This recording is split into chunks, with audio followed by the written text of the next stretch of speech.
Welcome to Magic.ai, the operating system for hospitality. At Magic, we know an operating system is more than just software and systems. It's about people, because hospitality is nothing without them. So supporting the hospitality community is our number one goal. I think there needs to be more of a support system. Like, you have to love this business and you have to love every aspect of it, including sharing tribal knowledge on what is successful and also tribal knowledge of what is a failure. Founded by lifelong experts, we're building the place where everyone in hospitality, from seasoned pros to first-timers, can gather, share, and grow together. Plus, we're crafting scalable tools and AI-supported software to boost your business. Dive into our vibrant community platform packed with meaningful conversations and robust tools and templates designed just for you. Need more? Our custom software solutions have got you covered. From recruiting and staffing to digital playbooks and dashboards, we're working on building a unique hub of resources unlike any other. Magic is your single point of origin for important conversations, accessible tools, valuable insights, and more. Join us at magic.ai. The evolution of hospitality is here. When it gets to people from another set of countries, it's all about, oh, where are you from? And make me your food, the end. It really comes down to the idea that a French person interested in Thai cooking shouldn't be any different than an Ethiopian person interested in Burmese cooking. Collaborations are everything now, and it's very punk rock. I like that, yeah, like we're gonna do this and we're gonna make money. That's another good point, which is that like, we're in one of the toughest businesses ever. Alex Stupak is the chef and co-owner of the Empellón restaurant group in New York City. Born in Massachusetts, Alex became a scholar of the avant-garde molecular gastronomy movement and worked as the pastry chef of Clio in Boston with Ken Oringer, Alinea in Chicago with Grant Achatz, and WD50 in New York City with Wiley Dufresne. With earnest dedication to always doing the unexpected, Alex pivoted away from pastry and these styles of cooking and chose to adopt Mexican cuisine as a perpetual source of creative inspiration. Alex opened Empellón Taqueria in the West Village of Manhattan and has since opened several more restaurants under the Empellón brand. His approach to cooking focuses on opposing the reductive way people often view different cuisines. Alex was selected as one of Food & Wine's best new chefs in 2013 and has received multiple James Beard nominations, including one for his book, Tacos, Recipes, and Provocations, which was published in 2015. I like challenging things, even if it hurts me and I get punished for it. I like there to be a certain rebellious quality to our restaurants. I mean, in front of yourself and also in front of your team that you just furloughed and say, hey, not only are we coming back, we're growing. That's a pretty intense opiate. Yeah, but like, so then what are you arguing to me? Because your food is salty, not sweet, it's inaccurate? It just doesn't add up. So I think one of the biggest innovations was that, like, no, we're going to measure everything. We're going to document everything.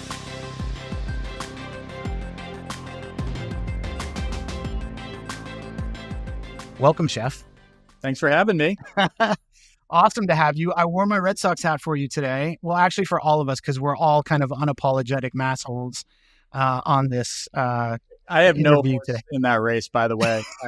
I know you have no horse in that race, but you have a horse in the Massachusetts race, which, you know, I respect. I'm sure we could go on and on about all of our favorite haunts and eats I will say that I absolutely loved Clio.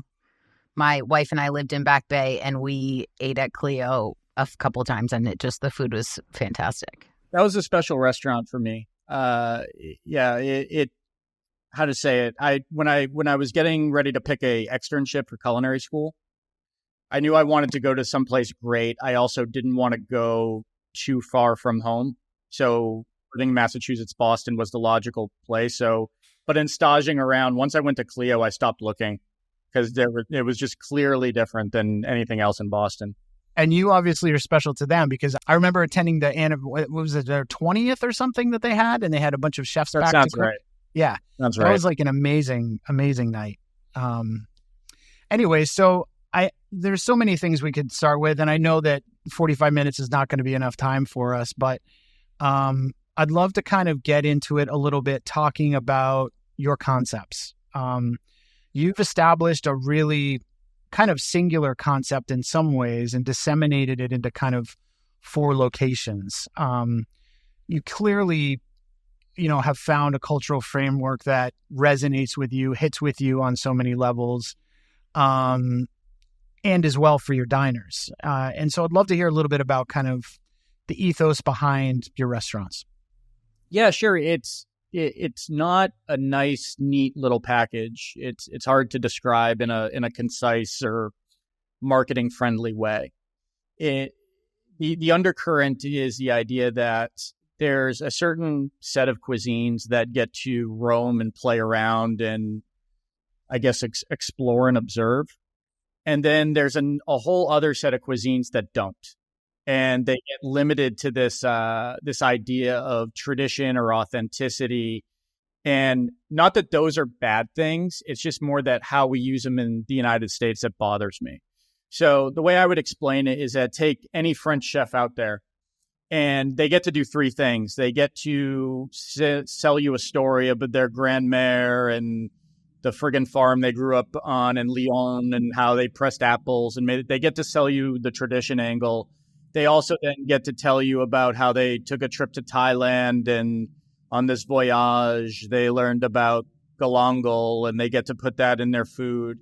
And then they also get to just be commercial and sell you a freaking cheeseburger. They get to do all three things. But then when it gets to people from another set of countries, it's all about, oh, where are you from? And make me your food, the end. So again, Empellón could be anything, but it really comes down to the idea that a French person interested in Thai cooking shouldn't be any different than an Ethiopian person interested in Burmese cooking. And that everything should get to explore in every direction and not be limited or hindered by, I guess, where you were born. And there's obviously a single thread that runs through all the restaurants, but there's also individuality within those restaurants, right? Yeah, I think so. There's how to say it? Like I'm a big David Lynch fan, so I like the idea of a hidden script, both like a hidden meaning, a hidden subtext. And those rules are really for us to decide if we're still on target or not. And then there's so I think to 99.9% of people, it's a great place to get tacos. And that's okay, but there's a hidden agenda, I guess, which I was sort of explaining to you that no one cares about. So is that hidden agenda at all of your restaurants? Yeah. And again, I've been for a while now wanting to diversify beyond Empellón. It's interesting when you build a brand, I think creative people try to fight against the actual thing that a brand is, which is consistency and a promise. Right. I think that's a very creative thing to do. It's also a sometimes ill-advised and counterintuitive thing to do, but you do it nonetheless. So is the thought process applicable beyond this brand name? So like to that point, I'm opening my first seafood restaurant this month. Yeah. Wow. Where is that? It's going to be in Soho. Okay. It's going to be in a new luxury hotel brand called The Manor. I'm calling it the Otter. And yeah, I'm excited for it. That's great. So you've scaled, you have 4 restaurants, I think, if I'm correct. I have a joke. I can't get past 5. I keep going from it goes 1 to 2 to 3 to 4 to 5 to 4. Then it went to pandemic to 0. Then it's kind of anything over 3 is you might as well have 10, right? Yeah, I have 4 now, and I guess if you count my new seafood one, I'm going to 5. But I have a feeling I'm going to go down to 4. Again, it's just how it's been. Yeah. So I'd love to talk about the seafood place. What made you decide to want to open a seafood place? The other 4 restaurants seem to have more tied to each other. Is it, flexing your creative muscles? The real answer is I was asked to, which is nice. Oh, no one's ever asked me to do anything ever. Oh, that's not true. I mean, this is the first project I've ever done not born out of pure adversity. Someone actually wants something from me and I don't have to force it into the world. That's nice. Wow. That's lovely. So did the hotel group come to you? It's actually a dear friend of mine who conceptualize this hotel. Oh. I wouldn't have done it under other circumstances. The hotel itself is, I guess, approaching it in an innovative way, which was attractive to me. And yeah, they specifically wanted seafood. They didn't give me any other parameters other than that. And there's all these different ways you can think about a restaurant. You can think about styles of cooking or origins of cooking. And seafood's kind of a wild one. Like when you really nerd That's out a on huge, I mean, it's just a huge range. Exactly. It's very, very broad. Like if you think about like a steakhouse, what would most steakhouses be without seafood? Right. And but like most steakhouses, you can kind of limit it. There's like the oldie timey, sawdust on the floor, 70-year-old pissed off servers who like don't want to serve you. Table Like sides, there. Yeah. And then there's sort of the glass Vegas, here's, teeny tiny tastings of little morsels of different pieces of animals from around the world. Like those are the two styles of steakhouses that come to mind. Whereas seafood, that could be anything. That could be La Bernardin. That could be an omakase. That could be a New England clam shack. It's a much, much broader category. So that immediately becomes fascinating for me. Are we going to see stuffies at the Otter? Maybe. They're not on the opening menu. I try to not. There's definitely a good dose of New England in there. But again, my problem is like I don't like to say it's X. You know what I mean? Like I like how to say it. I like confluence. I like combinations.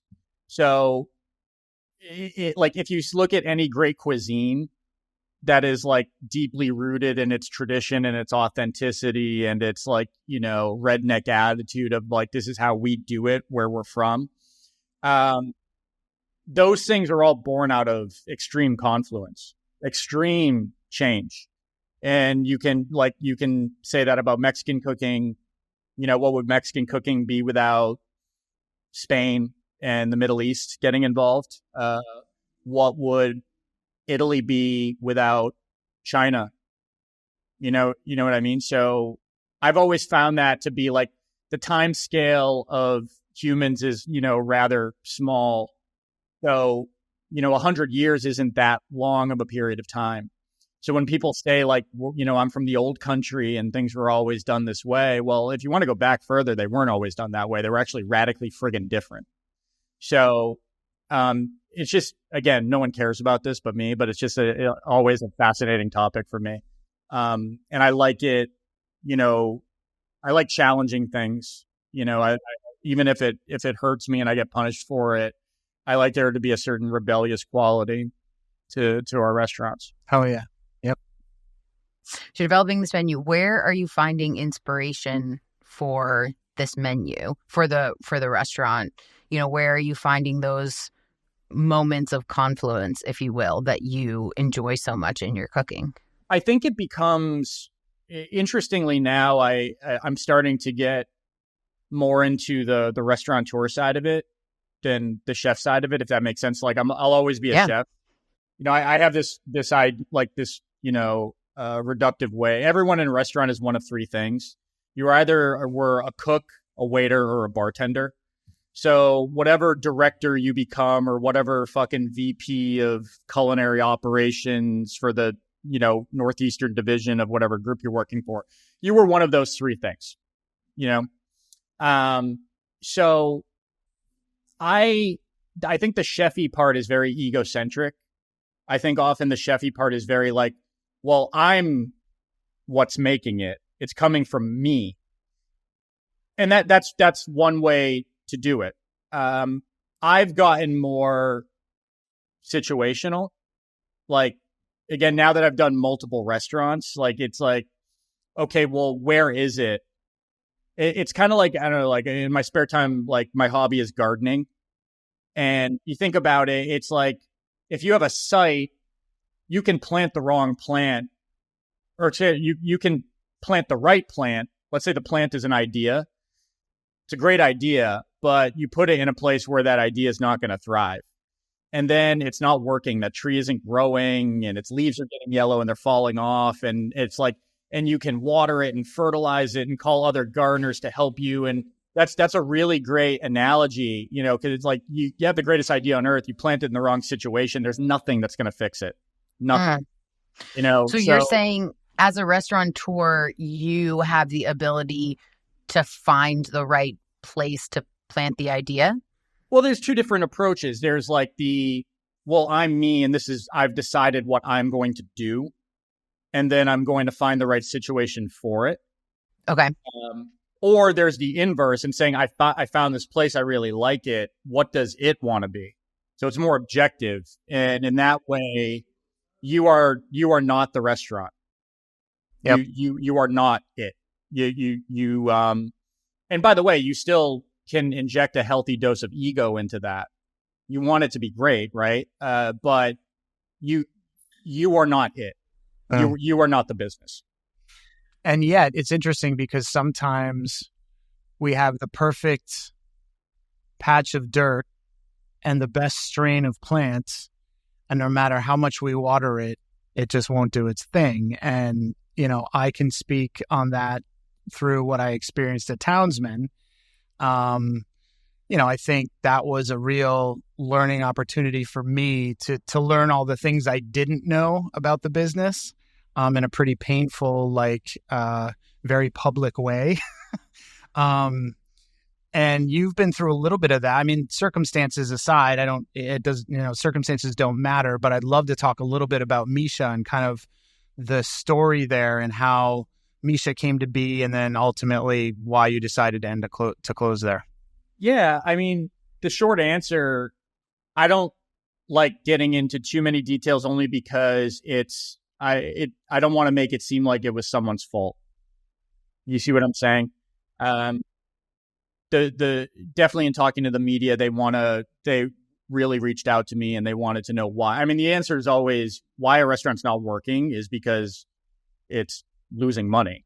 But I think less about the circumstances of it, but really more like, what did you learn in that moment, right? Because there is a profound kind of situation there where all of a sudden and I just speak from my own experience, where you kind of have to look a little bit more inward than perhaps you've looked before and be like, okay. So I mean, this will sound, again, like industry advice. I'll give you 3 pieces of advice, and this will sound very like duh, but you'd be surprised when you say it out loud. So when you're looking at a location, a situation, a site, right? And that's, if you're opening a restaurant, that's what you're looking at first. So 1, is it a good location? But 2, this is a very important one. Do you like it? Do you like it? Do you really like it? And don't just say, yeah, I like it. No, really answer the freaking question. Okay, you like it? What do you like about it? Really spend some time with that because you're moving in. So think about that. Think about how many people throw restaurants up in Vegas, or like, it's like, oh, you got to come to Miami. Everyone's opening in Miami. And it's like, wow, maybe, but I think I hate Miami. Yeah. I hate it there. Yeah. I think I actually hate it. No, but so do you like it? And the third part, do you have the budget for it? Yeah.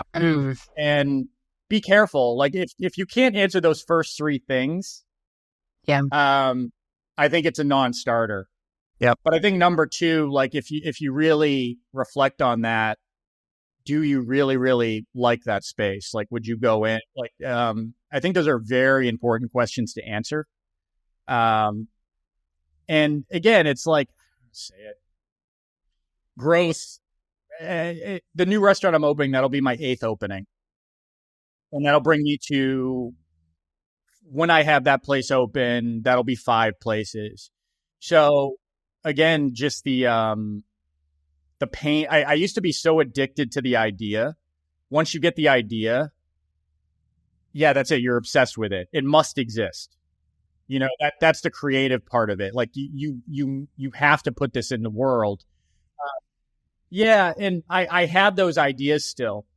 I have ideas. And maybe I will stumble upon the place that's right for them, or maybe I won't. But I do now have the pain and the scar tissue. I know what it's like to line up a team and let them all go. I know what it feels like to huddle up with your business partners and figure out how you're going to fund payroll. I know what it feels like to tell your vendors you can't pay them and you don't know when you can. I have all that scar tissue. So, you just have to be very careful. You can't be so drunk on the idea that you're overseeing some stuff. And I've been through some real pain. So I want to open more things in New York City. 100% I do. Yep. Yeah. And I want to open things outside of New York City. I want to open more Empellón things, and I want to open more not Empellón things. But if none of that ever happened, maybe that's okay. You can't be like, well, it's not okay, and I'll die if I don't do, because then maybe you start making some unhealthy decisions. Yeah. Clouded decisions. Just not Miami.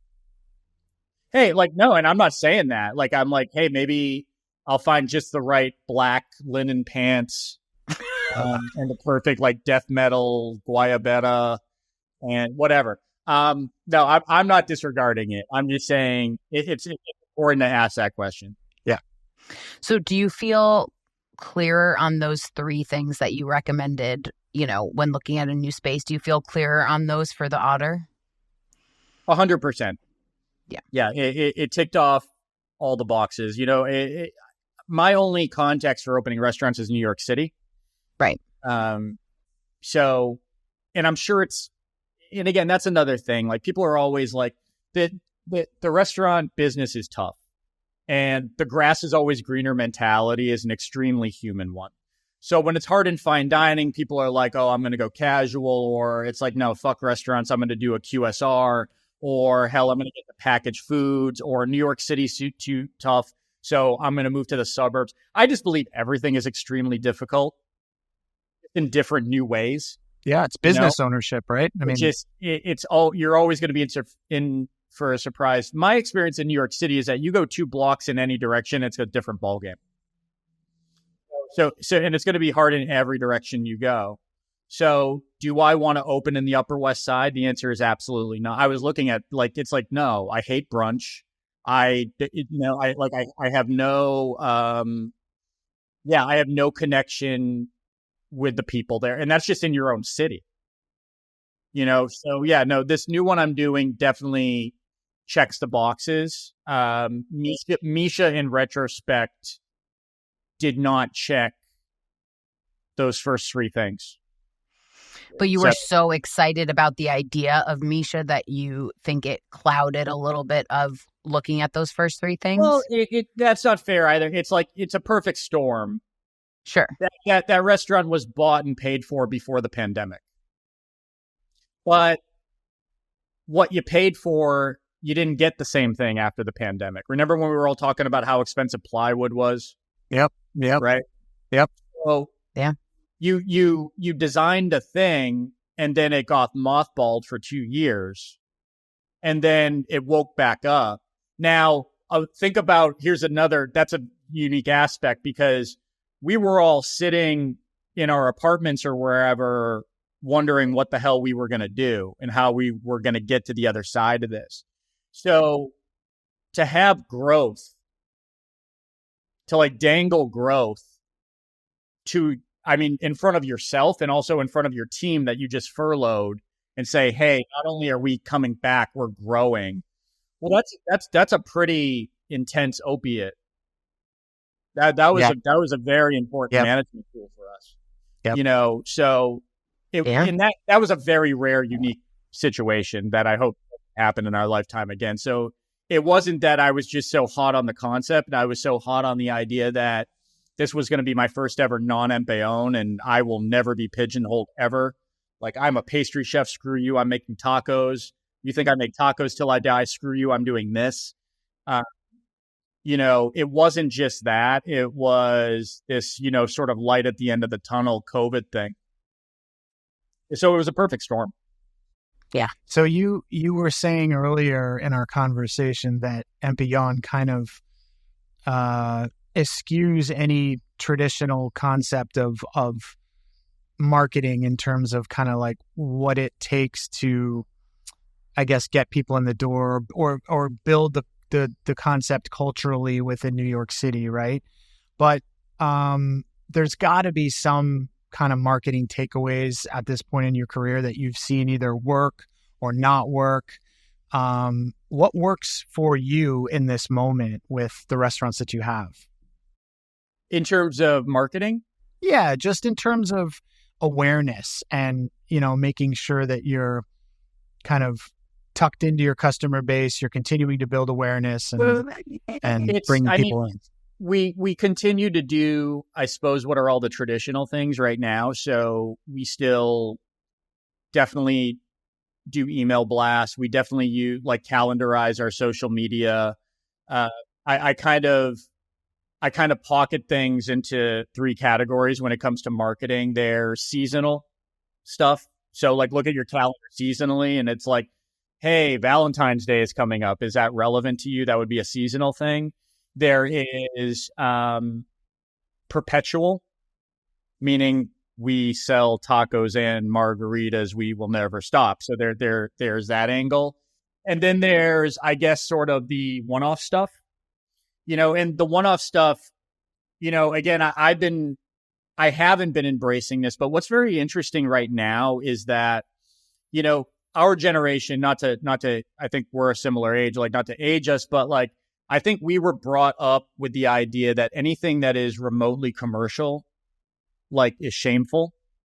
It's sellout. It's and now it's just, in my opinion, everything is just so out in the open as commercial. And I feel like, Gen Y and Gen Z, they don't care. If you think about it, the idea of me having to grapple with the idea that wait, people are really taking a picture of themselves and putting that up there, like a selfie. I remember wrestling with that. That is just the most, I don't, it just didn't sit right with me. And, it's just so common. I think everything's really out in the open. I think the thing that you've got to embrace, I'm really looking at the younger generation and what they're doing. Collaborations are everything now. And it's very grassroots, and it's very punk rock, and it's very sort of I like that. Yeah. We're going to do this and we're going to make money. That's another good point, which is that we're in one of the toughest businesses ever. I just want to talk about this. It's why are we always the ones reached out to for freaking charity? Always. And we're always reached out to charity for charities that have CEOs that probably pay themselves $250,000 a year salaries. Yeah, they're not profit. There's a lot of freaking salaries, and it's no, let's do a pop-up and let's sell it for money that we get to keep, like a lemonade stand. So yeah, beyond the traditional stuff, and just calendarizing it, I'm really looking at well, hey, we should be working with chefs to do something just cause. And it doesn't necessarily need to be the most famous person ever. I'm not the most famous person ever. How about 2 people just doing something just because? It feels like collaborations are the thing, and I need to catch up. Yeah, and you mentioned selfies, which I love, because selfies have kind of become this cultural phenomenon built on this era of rugged individualism, right? We live in this time right now where it's all about personal platforms and social media, and even when you get into the culinary world, cookbook deals and television shows and all these sorts of things, right?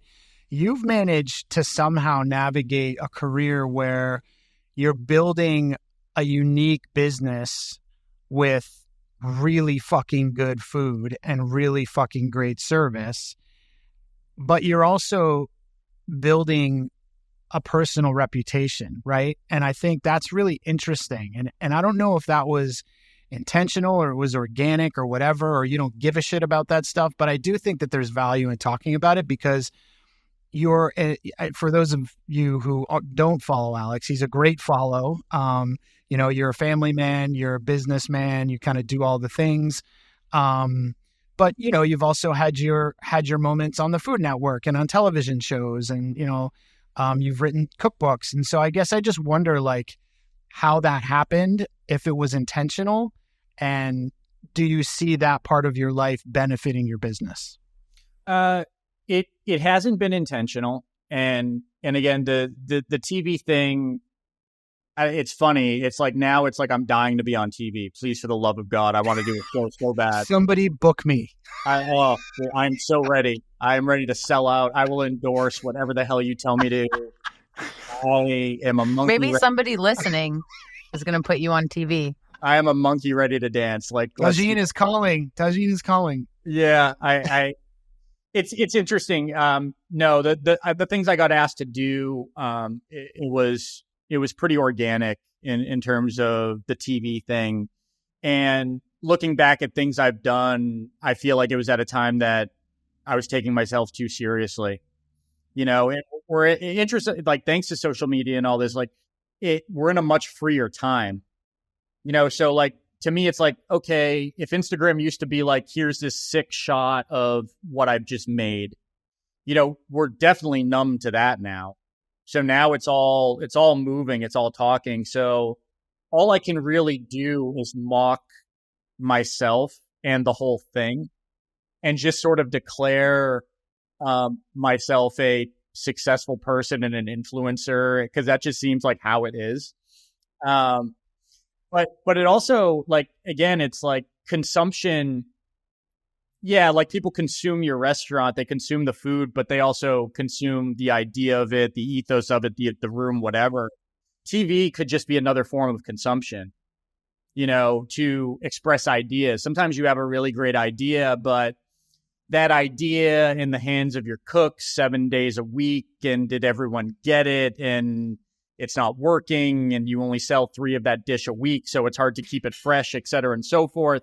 Well, maybe TV show, you have your own pressure, but not that pressure, if that makes sense. Yeah, 100%.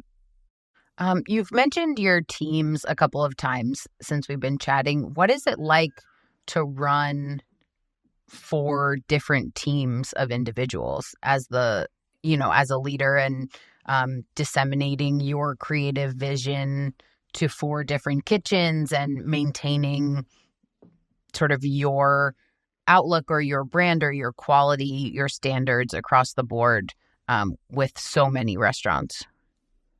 I'm pretty, to the point of restaurant culture, stuff like that, I'm pretty no nonsense. I'm pretty I don't know how to say it. Here's an example. We used to throw holiday parties. The problem is that people plus alcohol in a group equals bad things, and then I've heard of other groups doing dry holiday parties, and I just won't torture my people that way. I would rather just say hey, fine, we're just not doing it anymore. And by the way, here's a bonus, and enjoy your time, So I think culture is a very misused word in restaurants. Culture tends to be misused in a way where it's about the vibe, how we vibe together. Culture doesn't mean that. Culture comes from the Latin word cultus, which means to care. So it's whatever we collectively care about. So if the cleanliness of a restaurant or how you label things are important, that's what the culture is. My culture is about destroying mysticism. We must speak in clear terms. So the idea of that sucks or this is great, right, those are not quantifiable terms. Why? What Exactly. sucks about that? Why is it great? Exactly. Yep. And we all, anyone who's a cook knows that sous chef A on Monday said, this is how you do it. And then sous chef B on Thursday comes back from their day off and says, no, this is how you do it. 100%. So I always approach it from a pastry chef perspective, which is we measure friggin' everything. Detail. Yes. And if there is ambiguity which comes up, we identify it and then we stamp it out. There was this interesting story I read about Alfred Hitchcock, which was that as a director, he was a famous director and people wanted to interview him and see him in action and all this. But when you actually were on set with the guy, it was the most boring thing on earth. He was actually asleep half the time in his director's chair. And the idea was that he spent so much time up front writing the script. The script truly was the movie. His scripts were so complete that they actually had wardrobe instructions in them. So it wasn't like the woman's carrying a yellow purse. It's like, no, it's a canary yellow Chanel purse with this, like, you know, he would add that level of detail. So again, I just think that's interesting. So how much of, now, by the way, you know, opening a restaurant is like being deployed in the jungle of Vietnam, you know, in the 60s. It's like, okay, you got your plan. Now it's like that saying, your plan is what you have until you get punched in the face. So there's always a recalibration. But no one could ever argue to me that being specific is bad. Like no one could ever win that argument with me. Do you think that came from your start in pastry, or are you naturally a detail-oriented person? Naturally, no. I definitely think it came from pastry. And I think that, you know, I didn't realize this because I got into pastry, you know, at places like WD-50 and Alinea, Clio before that. But, you know, when you look at the movement of cooking that was inspiring me at the time, like when you looked at El Bulli, really one of their biggest innovations, a lot of their biggest innovations didn't make it to light. You wouldn't have known them unless you actually had spent a little bit of time. And even if you'd staged a day in those kitchens, you would see it.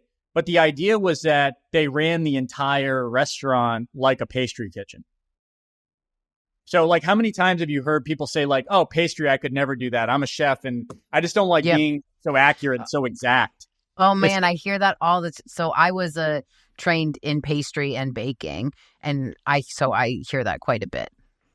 Yeah, but like, so then what are you arguing to me, that because your food is salty, not sweet, it's inaccurate? Like it just doesn't add up. So I think one of El Bulli's biggest innovations was that, like, no, we're going to measure everything. We're going to document everything. And that's always sort of stayed with me. I mean, I've never worked at that restaurant, but yeah, I got into it through pastry. Right. And that's very much a pastry specific thing, but I just believe there should be a recipe for a recipe for a recipe. Does that make scaling your businesses when they have similar concepts, does that make it easier? Do you use a recipe from one restaurant in another restaurant, or it's totally different? They never cross paths. Or if you're making a sauce over here and you go, actually, like this would kick ass over here on this dish in this restaurant. It's both. There are things that are universal, and then there are things that are not. So like the place I'm talking to you from right now is, you know, a dive bar sort of on the corner of St. Mark's and Avenue A. And once upon a time, my attitude was like, well, I do things this way. It doesn't matter. So I'm going to have a chef de cuisine at my dive bar where it's $4 tacos on a paper plate. And I'm going to have a chef de cuisine at my, 3-star restaurant. It's all the same. And it kind of doesn't get to be, it's not a one size fits all. So do I have the best lime mayonnaise recipe ever? Yeah, I do. But do also some of my places buy like Mexican McCormick's mayonnaise and add lime juice because it's a smaller team and we just need to bang something out? Yeah, we do that too. So it's both. It's both. There are things that are unifiers. The thing with scaling that scares me is that for something to really work everywhere, I don't know. You're talking about a drastic distillation of it, right? Like it's something to really, like, I can't get the same friggin' thing to work in the same city twice. So I can't even imagine what goes into like just everyone universally loves this so much that whether I put one in Los Angeles or Miami or anywhere in New York, it's all going to work. Yeah, I'm not sure. And even then, I think that's like, I don't know because I haven't done it. Like think about it. It's like when we were first growing Empellón, it was at a time where we were all looking at Momofuku and it looked at everything they were doing with their brand. This brand could be anything. It could diversify. I think I've learned the hard way there are limits to brands. A brand is a promise. So you want Sour Patch Kids from Sour Patch Kids, and you want Reese's Peanut Butter Cups from Reese's Peanut Butter Cups. So when you open that package, are they creatively trying to do something different? Should you try that and test the limits of your brand? Absolutely, you should. But you should also circle back and remember what they are. Think about it like music. It's like if you love a band for this and then they decide to completely friggin' go in a new direction and not change their lineup, not change their name, not change their logo, not change anything, that might piss you off. Yeah, that right. might piss you off. Like, right. Even the most creative person, it might piss you off. Who is the one person you hired that transformed your business? Oh, geez. Hired. I don't know if it counts as hiring. There's my chief operating officer. I suppose we did hire him, but the gentleman's name is Adam Rand, and he's freakishly talented at everything that I am not. You know, if I look at a spreadsheet, I see a bunch of squiggles and, I see ones and zeros where he can actually, see the matrix. He, valuable to the point that, I cut him into my business to keep him interested. Definitely transformative, definitely a very, very sophisticated operator when it comes to, again, someone who understands legal, understands construction, understands compliance, understands, how to be a real air traffic controller. He's been transformative for us. A good counterbalance for you. Yeah, I mean, I care about it. I'm not. Of course. I'm not a willy. Like I'm definitely concerned. It's just that he gives me the information that I can use, that I can really respond to. It's a different domain, right? Yeah. Yeah. All right. The second one is, what is the most successful marketing decision you've made for your business? And that could be something as simple as, like you were talking about, social media, or it could be something more complex as well. I think it's more of an ongoing thing, and it kind of gets swatted away in the noise, and then you got to kind of bring it right back to here. So now this ties into operations, right? So operations is sifting through and deciphering the data that you create. So we need to stress that word create and keep it right back to creativity. So once upon a time, our guacamole with 7 salsas and the way we present it did not exist. And now there's entire cost centers and analysis around it. One time our avocado dessert didn't exist.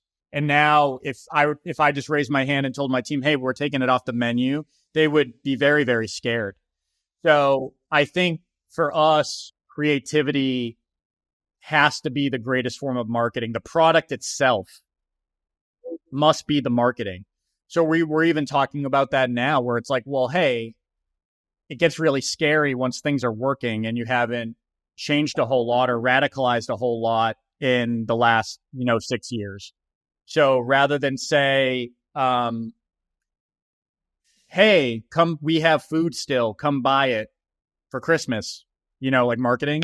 Yep. It's more like, well, no, it's like everyone in their mother in New York City is doing a seafood tower right now. And it's like, we need to say seafood tower, cool. This is a taco tower, so that sounds like a marketing plan to me. So I think it goes back to creativity. I like that. It sounds messy, but right up my alley.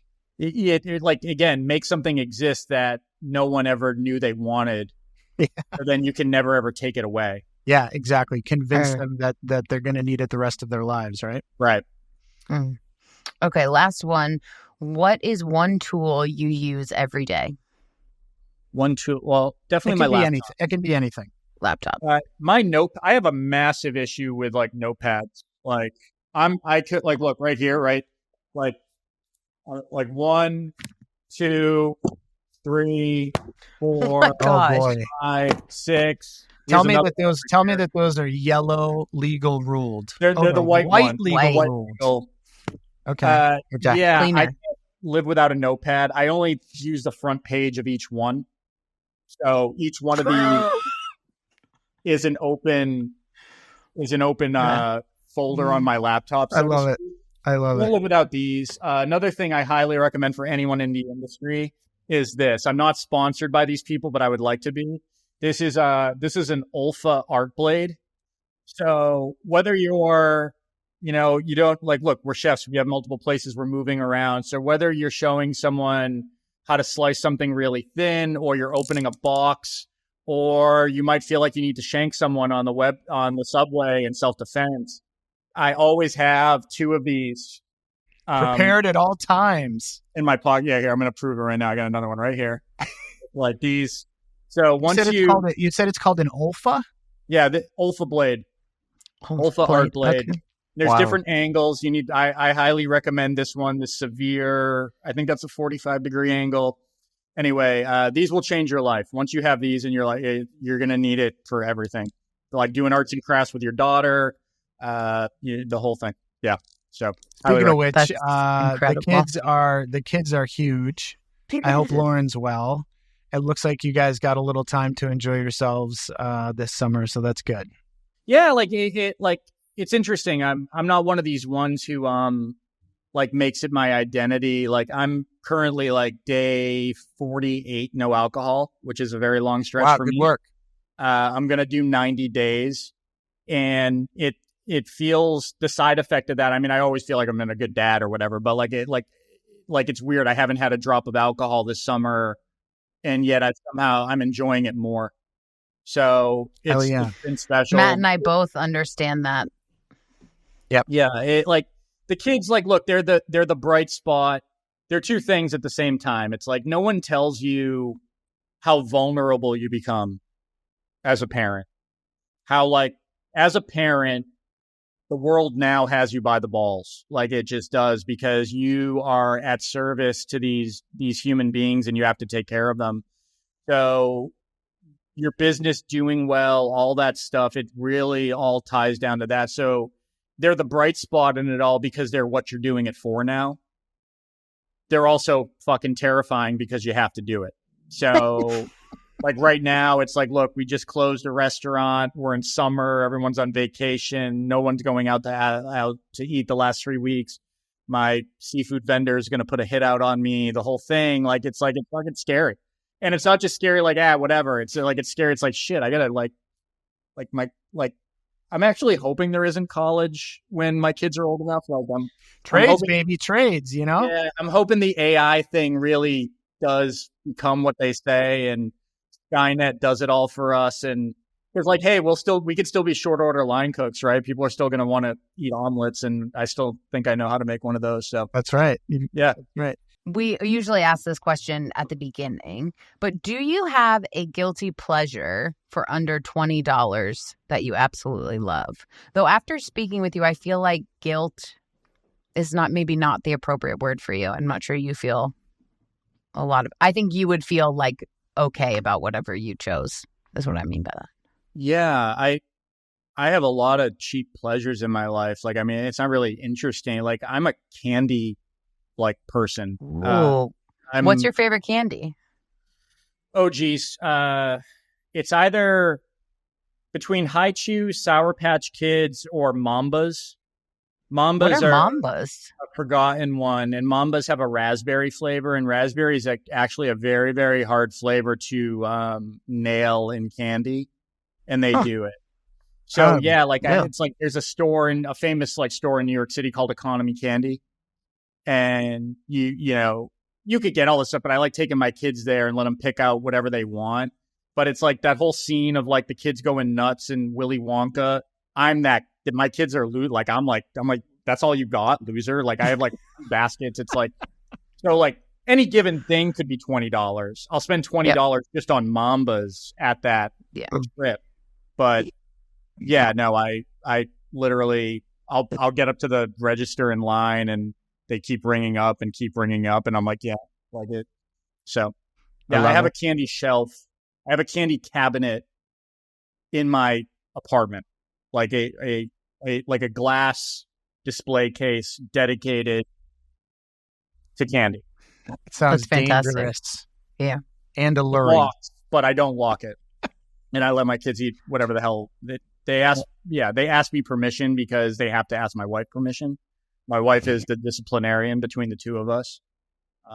It's like we're not divorced, but if we were, it's like that. I'm like the cool guy. I'm like, yeah, sure, pierce your nose. I'm gonna ask your mom. Whatever.